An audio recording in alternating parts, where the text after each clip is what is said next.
Yo, what's going on? Yo, welcome to the channel. My name is Crum. I'm an independent artist. I also run an artist collective called Streetlight Sounds, which also doubles as a creative agency where you can get graphic design, consultation, ads management, press releases, all types of stuff, mixing, mastering, production, all that type of stuff. Because really, man, we just want to see our community continue to flourish. So yeah, I took a little bit of a break of some of these videos. I've been working on music, so the team, we're getting ready to drop a summer playlist here pretty soon. I just dropped my project Starlight Drive, which is a rock project, which is really different for me, but the feedback for it has been great.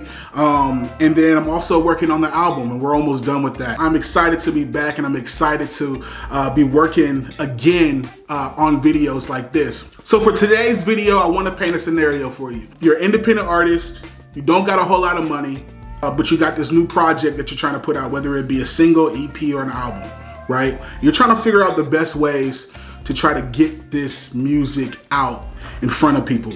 Well, I want to talk about some free and cheap, affordable ways to start pushing your music and marketing to your fan base. So there's a few things that I think are completely 100% necessary as you start beginning to release music. And I'll talk about those before we start getting into how to promote those things. First is, shout out to my man Stowe, get a website.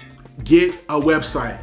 Bandzoogle has a great website. You can get it for around 15 bucks a month, and it has all these great features. If you up it to $20 a month, you can then add your Facebook pixel, which will allow you to retarget, to track, you know, things that are happening. So whenever you're dropping merch and stuff like that, you can pitch it to people who have actually been to your website instead of just pitching to a completely cold audience that has no idea of who you are, right? So please get a website. The second thing you should get is an email list, right? An email list. Email lists are extremely important because, you know, it helps you not have to worry about an algorithm, right? You know, with the algorithm with social media, you got to post at the right time. You got to make sure you're using the right hashtags. You got to make sure, you know, your content is quick, and it's just so many different factors that go into trying to get your stuff in front of people. So building an email list, whether it be at shows,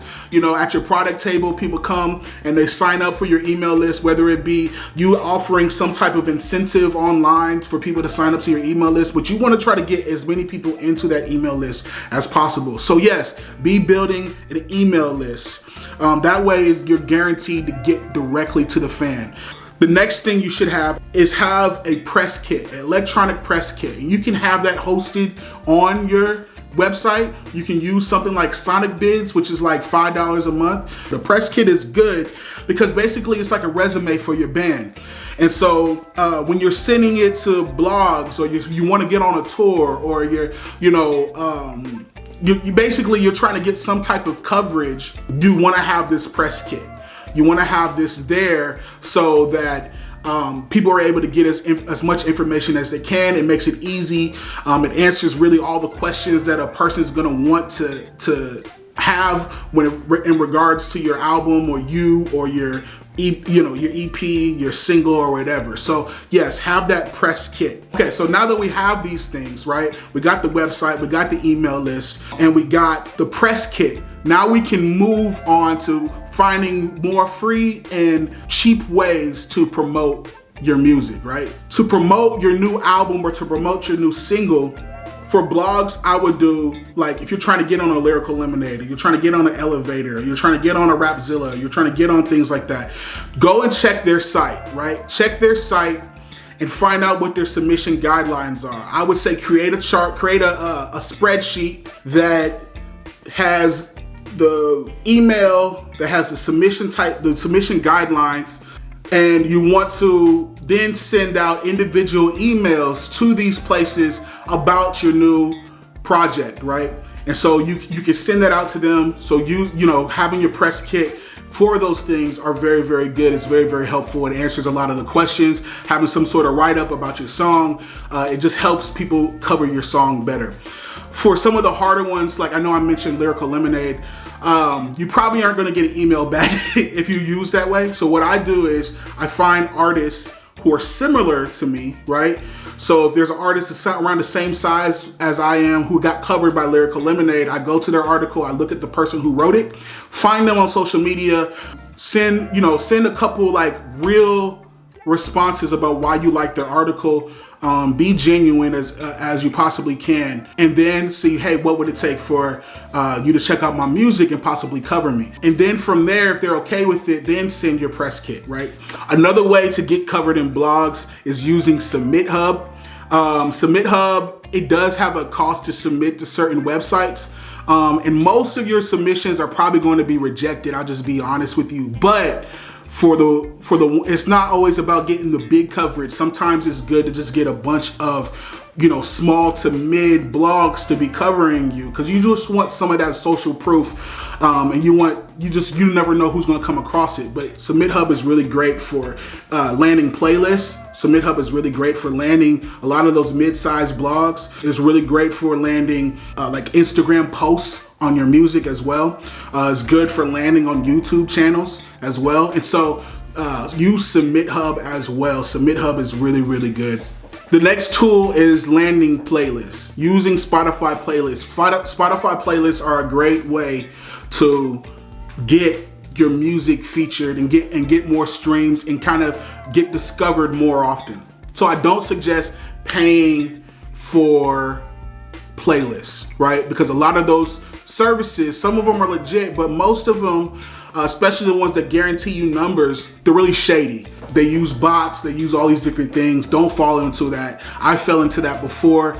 It's not something that you want to do, right? But I do want to tell you about a playlist submission tool that is completely free and will get you on legit playlists. If you go to dailyplaylist.com, you can just stay consistent with that and submit to many playlists as you can. Like I said, it's not always about landing the big giant playlists. You'll get a lot more success by submitting to some of the smaller to mid-sized playlists and just submit to a bunch of them. And so I would suggest doing that as well. Okay, so now that we've covered getting your music into blogs, getting music into playlists, and we covered some free ways of doing that, the other thing that you should be doing as far as social media goes is creating content around the music that tells the story. And so what I mean by telling the story is talk about why the song came out. Use a short form type video, nothing more than probably 30 seconds of maybe giving some of the behind the scenes of a song, or giving saying why this song is important, or really try to reel in the person about the music, not just hey, new single. Like, I've seen that happen over and over and over again. It doesn't work that way. Okay, so you want to start creating content that talks more about you and the story of the song versus, hey, go stream my song. And that's what makes people fall in love with the music. That's what makes people fall in love with you, is getting to know your story. And so tell your story as much as you possibly can. Some of the greatest places to be doing these types of stories are on TikTok, where you can do a TikTok video. So I've seen some success on using TikTok, and then Instagram is really good with their reels. Instagram is trying so hard to beat TikTok with their reels that their algorithm is different for the reels, and you'll get a lot more visibility by doing the reels in a regular Instagram post. So do short form video. That is really the way to go. A lot of algorithms are favoring that short form video. So do that as much as you possibly can.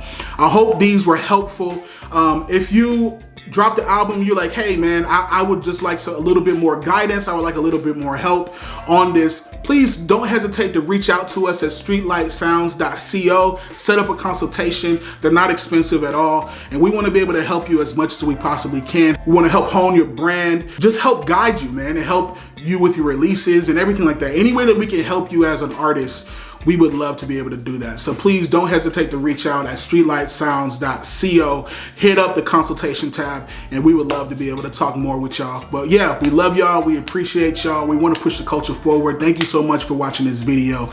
Good luck, many blessings on everything that you guys are trying to do. See you later.